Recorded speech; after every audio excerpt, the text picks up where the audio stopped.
enseñar o mostrar cosas que todavía no están dentro de un marco, digamos, tan sólido como el modelo estándar, y como provocaros, ¿no? para que os diréis cuenta de que, bueno, todo esto, esta manera de explicar las cosas igual tan sistemática o tan, digamos así, cerrada, que yo intento hacer en mis transparencias, de alguna manera no es, o sea, es fruto de estar continuamente dudando y continuamente llevando a cabo una retroinspección de los conceptos de cada época, y algunos de ellos pues están allí esperando a que simplemente pues alguien se haga la pregunta adecuada. Entonces, en la charla anterior nos hemos quedado en que más o menos para describir las partículas fundamentales, bueno, las observaciones que se estaban haciendo en los diferentes observatorios del mundo, nos bastaba con una descripción más o menos sencilla de la naturaleza en términos de, se conocen como leptones, que son, ahora que ya sabéis lo que es el color, ya sabéis, ya os puedo decir que los leptones son las partículas que no tienen color, y los quarks que tienen color.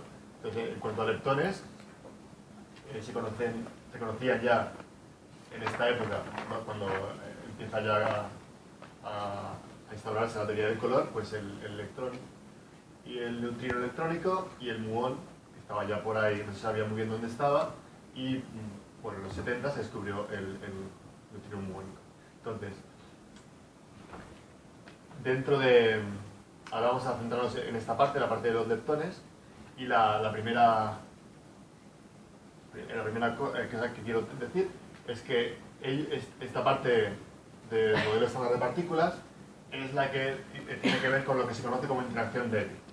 Interacción débil, bueno, es si queréis, la interacción que une estos dos sectores, y bueno, en particular también une los electrones con los neutrinos electrónicos. O sea, de alguna manera es la que era para explicar esta interacción, este tipo de fuerza entre las partículas, que hizo falta introducir el neutrino electrónico. Lo voy a explicar mejor, no lo voy a introducir. Entonces, la forma en la que se dedujo que hacía falta el neutrino electrónico fue la siguiente. Cuando hablo de interacción, cuando uno habla de interacción, habla en realidad, de ver cómo dos diferentes elementos de la naturaleza, en este caso el neutrón y el protón, se comportan entre sí. Se comportan entre sí quiere decir qué ocurre cuando se pone uno cerca del otro, o también qué ocurre, o sea, cómo uno puede llegar a transformarse en el otro. Eso es de alguna manera también una interacción, ¿no? O sea, el hecho de que si yo me transformo en otra, o sea, si yo al evolucionar con el tiempo me descompongo en otro tipo de partículas, eso también lo puedo entender como que yo en realidad tengo una interacción con las otras partículas en las que me descompongo. Esto es la manera en la que hacemos la física. Entonces, cuando se estudiaba la descomposición, el decaimiento del neutrón en los años 20, bueno, por esta época, otro de los misterios que se estaba observando es que, bueno, las partículas resultantes de esta descomposición eran el protón y el electrón, o bueno, el antielectrón, depende del tipo de, bueno, pongamos el electrón. Y lo que es importante es que este tipo de descomposición tendría lugar si hubiera, o sea, un decaimiento del neutrón a dos cuerpos, o sea, al protón y al electrón. Eso quiere decir que si el neutrón es una partícula que está continuamente decayendo, descomponiéndose en protón y electrón, si lo pongo en reposo y observo en las dos direcciones, ¿okay?, debería de encontrar el mismo momento, por conservación de momento, en cada una de estas dos direcciones. Entonces, pues esto lo buscaron, diferentes experimentales, pues dijeron, bueno, vamos a ver qué ocurre. Si esto ocurre, esto aquí es un gráfico que muestra el momento en dos direcciones, centrado en el momento del neutrón, debería ser simétrico, ¿vale? Si se descompone en dos, y lo que observaron es que no era simétrico, de hecho era una curva que podía tener dos interpretaciones. Una interpretación que es la más fácil, pero en este caso también era la más transgresiva, era pensar, bueno, en verdad no se conserva el momento, esta historia de descomposición en dos haces, cada uno con el mismo momento, es mentira, pero esto viola uno de los grandes principios de la naturaleza. Habría sido un gran descubrimiento, porque pero no pasó esto. Lo que Pauli pensó es que, bueno, vamos a ser un poco menos agresivos, vamos a intentar ver si este tipo de curva en el que hay más momento en un lado que en el otro se puede explicar de otra manera. Y él dijo, bueno, sí se puede explicar si además de haber un protón y un electrón, aquí hay otra partícula que no estamos detectando, pero el hecho de que no la detectemos no quiere decir que no exista. O sea, puede que sea tan débil su interacción con el resto de la materia que la esté atravesando nuestros detectores y por eso no la detectamos, pero en verdad sí que está ahí. Y esto fue lo que dijo Pauli, o sea, digamos, en su genialidad, ¿no? Esto es un poco otra vez, volviendo a lo que decía Luis, esta es una cosa que estaba... hoy en día es obvio, ¿vale? Porque ya Pauli hizo esto. O sea, hoy en día es obvio que esto es lo que estaba pasando, ¿de acuerdo? Pero a Pauli le dieron el Nobel por esto. Alguien tuvo que tener la idea. En este caso, Pauli fue quien lo hizo. Y claro, luego hubo ya... Hoy en día, por ejemplo, los neutrinos son bien conocidos y, bueno, se pueden hacer de neutrinos, se pueden estudiar, incluso detectar. Vale, entonces, una vez que ya tenemos, esto es la reacción de verdad, ¿no? Con todos los ingredientes, el neutrón decae, si queréis, interactúa de una manera que con el tiempo se convierte en un protón, un electrón y un antineutrino, ¿de acuerdo? Esto, si queréis, lo podéis leer en este diagrama.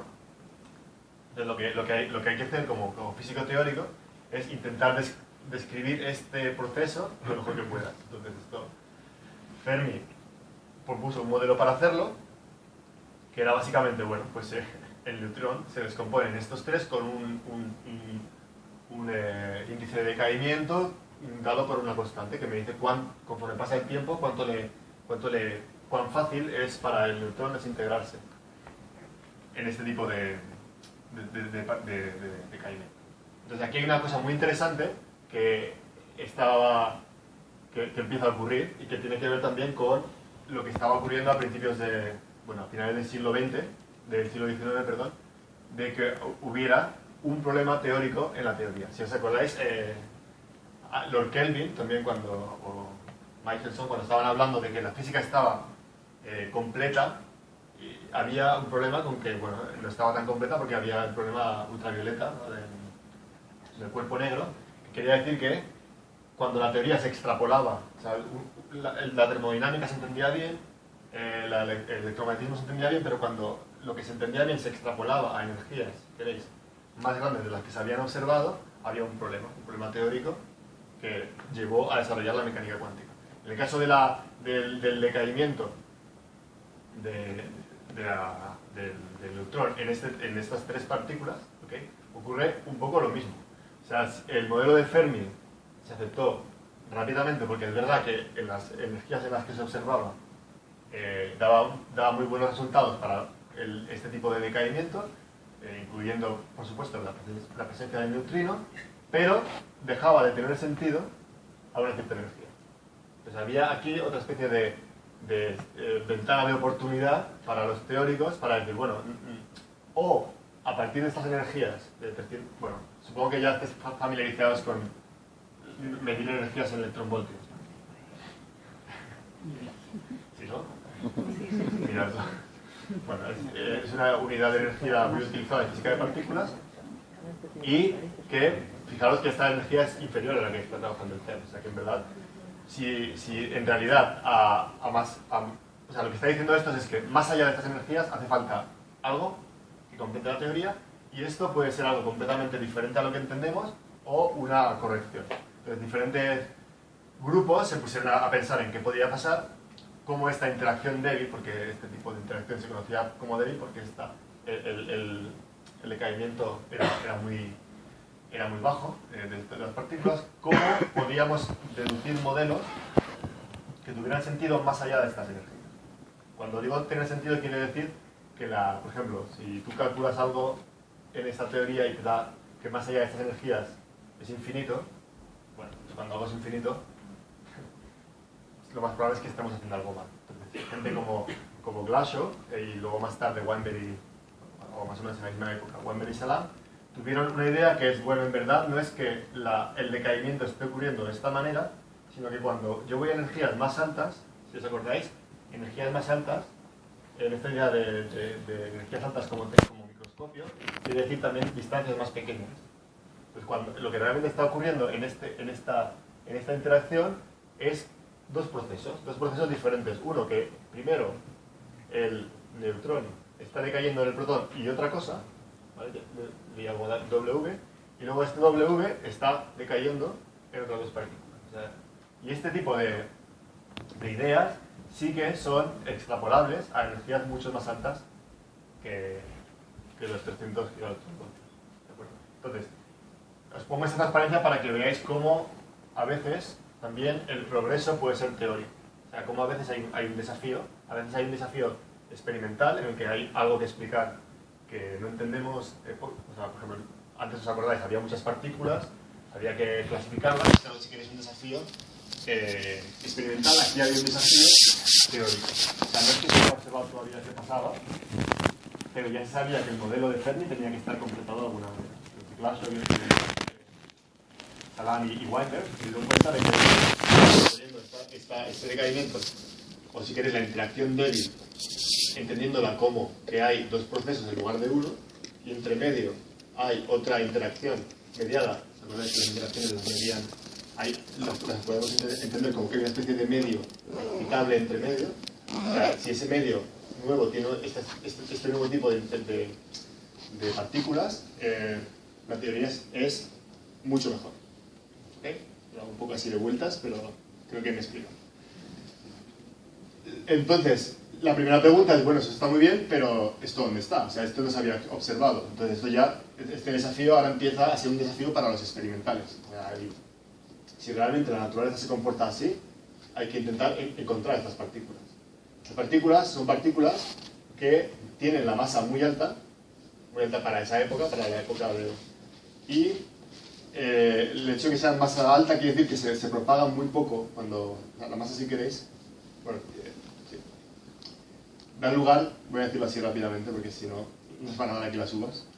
El hecho de que tengan masa alta quiere decir que realmente la interacción en la que dan lugar tiene muy corto alcance, o sea, esto es muy pequeñito, o sea, son muy difíciles de ver, y también son difíciles de crear, porque cada vez que las creas tienes que por lo menos crear ese tipo de energía, y esto al final de cuentas da lugar a algo que es una interacción débil per se, ¿sabéis? Porque, o sea, una interacción puede ser débil porque tiene un parámetro de acoplamiento pequeño. ¿Vale? Imaginaos que las cargas fueran más pequeñas de electrones y positrones, entonces las interacciones serían más pequeñas, o dos planetas con poca masa tienen interacción pequeña. En este caso, lo que ocurre es que la interacción es débil porque el mediador, que está si queréis, estas perturbaciones del medio entre las diferentes partículas son difíciles de crear, ¿okay? Y hacen que sea más difícil, o sea, que dos partículas interactúen, porque cuesta más crearlos. Vale. Y todo esto os lo cuento porque entender este tipo de partículas permitió entender que la fuerza débil era débil no porque fuera muy diferente de la fuerza electromagnética, se llamaba débil antes porque era, o sea, digamos, el tipo de interacciones a los que daba lugar en la teoría de Fermi eran muy pequeñas comparadas con las electromagnéticas. Una vez que se entendió este mecanismo en dos pasos, se entendió también que era débil porque, digamos, el mediador tenía masa y cada uno de estos puntos rojos era tan probable, o si queréis, tan fuerte como la interacción electromagnética normal y corriente. ¿De acuerdo? O sea, si queréis, o sea, el hecho de decaer del neutrón en estas tres partículas se puede entender ahora en dos pasos. pues T, y luego cada uno de ellos es proporcional a una constante que es de orden no muy pequeño y la masa del mediador. Este valor es casi igual al valor de la fuerza electromagnética, a la carga del electrón. Bueno, esto es otra vez es un desafío teórico. ¿Cómo es posible que dos números que en principio son independientes, que son la carga del electrón y este número de aquí, sean tan parecidos? Bueno, pues aquí es otra vez donde los teóricos arrancamos y empezamos a mirar cosas. Y esto fue el modelo de Glashow, Salam y Wagner, que ponen junto, o sea, teniendo en cuenta de que en realidad los fenómenos de la interacción débil y los fenómenos de la interacción electromagnética forman parte de un mismo fenómeno en el cual la luz, o sea, si queréis, que tiene los cuantos que se llaman fotones, y estas nuevas partículas W y Z eran más o menos todas parte del mismo fenómeno. ¿De acuerdo?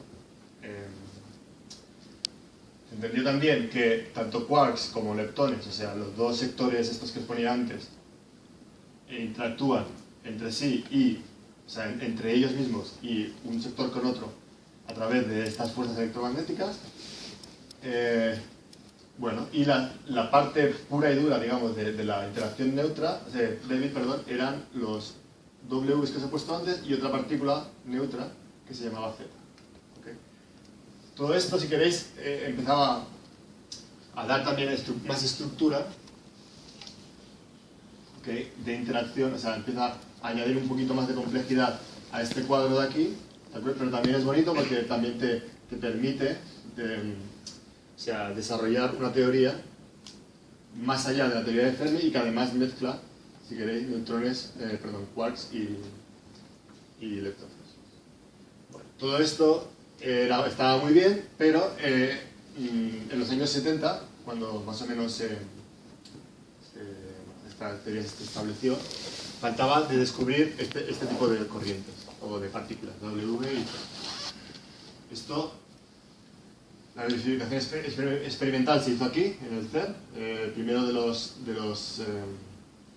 bosones Z en el año 73, y esto se hizo con las cámaras de niebla, estas que aún se pueden ver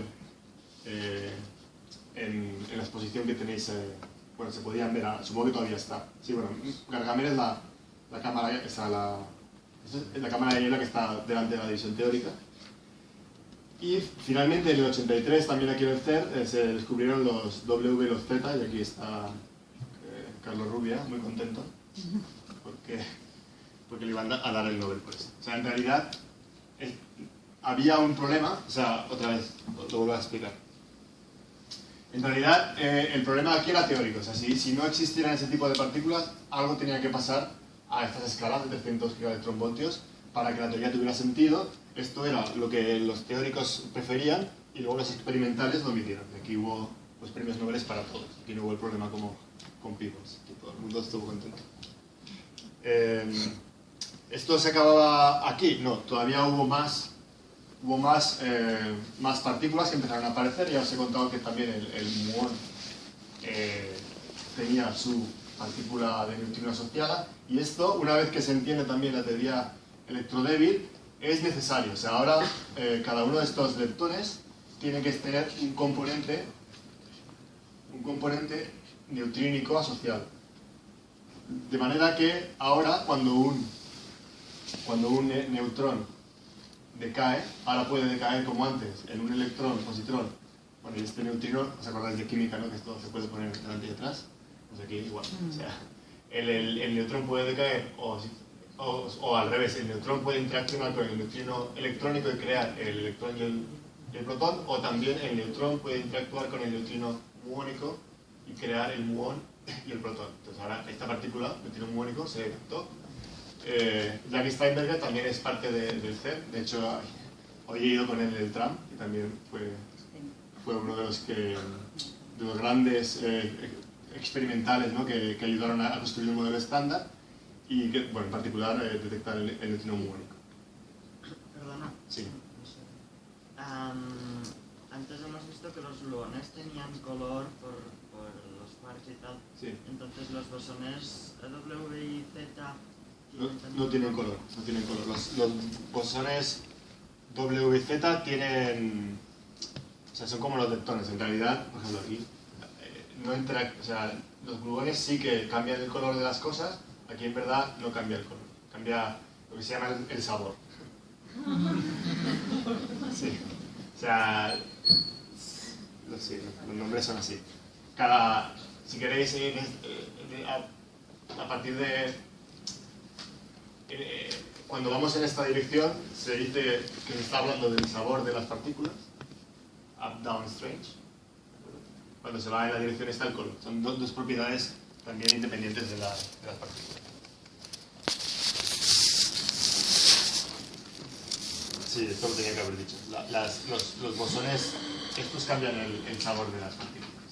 No siempre, pero algunas de estas corrientes, por ejemplo, esta sí. El W. De hecho, fijaros que lo que estoy haciendo aquí, si no lo he explicado, o sea, es que tengo que ir un poco rápido, pero bueno. Explicarlo todo consistentemente sería, pongo el neutrón como 3 quarks. ¿Os acordáis que era un up y dos down? Y esta reacción de aquí tiene que ser una reacción que me lleve a un protón, o sea, tengo que tener aquí down, up, up, y entre medio tiene que haber algo que le cambie el sabor. Esto le llamo W. El W me llega aquí, y aquí, bueno, me crea, si queréis, un antineutrino y un electrón. Entonces esta sería, si queréis, la manera más precisa de entender este tipo de decaimiento. Otra vez, si este vértice lo metiera aquí, la teoría tendría este problema. En realidad también, digamos, para hacerlo bien, hace falta siempre introducir estas partículas. O sea, aquí es como, es un doble... O sea, en la física de partículas hay